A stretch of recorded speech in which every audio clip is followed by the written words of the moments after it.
Je pense que beaucoup d'écolos ont réussi brillamment à braquer contre eux ceux qu'il fallait embarquer.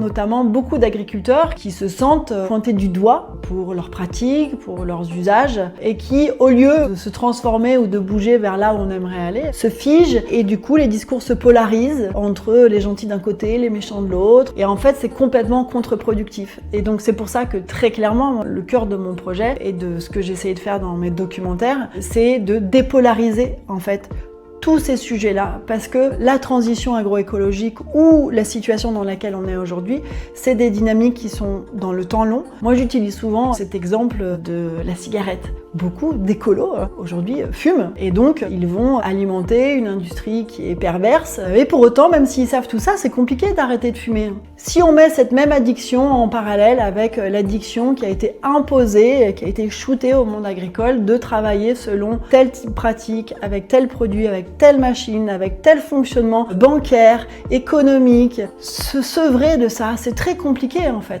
Des enfants et des arbres, l'idée c'est de créer des synergies entre d'un côté la jeune génération et de l'autre le monde agricole, avec comme trait d'union l'arbre qui a cette faculté à créer du lien entre les générations. Ça c'est la mission des enfants et des arbres.